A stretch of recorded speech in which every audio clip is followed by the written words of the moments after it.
નમસ્કાર મિત્રો, બધાને મારા જય શ્રી કૃષ્ણ અને રામ રામ. આપણે વર્ષો પહેલા એવું સાંભળતા આવ્યા છીએ અને સાંભળીએ છીએ, જો જીતાવો સિકંદર.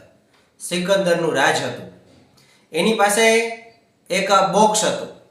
એ બોક્સ છે, એ બોક્સની અંદર શું રાખવું, એ બોક્સ કેવું હતું તો કે ઉપર સૌથી સારા અને સૌથી મોંઘા એવા હીરા જડેલા હતા અને નકશી કામ છે એ હીરાની શૈલીમાં લખેલું હતું.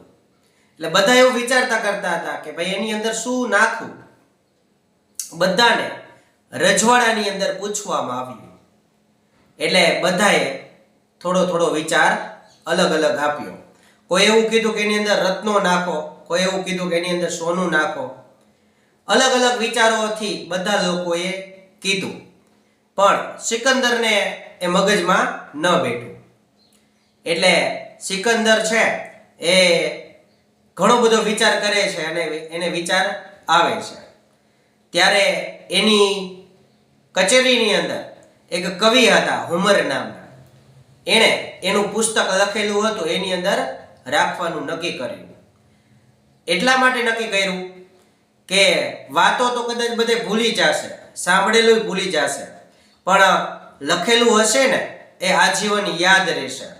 કારણ કે તમે લખેલું વાંચો છો ત્યારે તમે સર્વશ્રેષ્ઠ બનો છો. અને આજના તો ઘણા બધા પુસ્તકો છે. આમ ગણો તો અત્યારે આ યુગ ટેકનોલોજીનો છે, પણ જો આપણે પુસ્તકો વાંચીએ તો આપણને ઘણો બધો લાભ થાય છે. આ વાત ગમી હોય લાઈક કરો, શેર કરો અને સબસ્ક્રાઇબ કરો. જય હિન્દ, જય ભારત.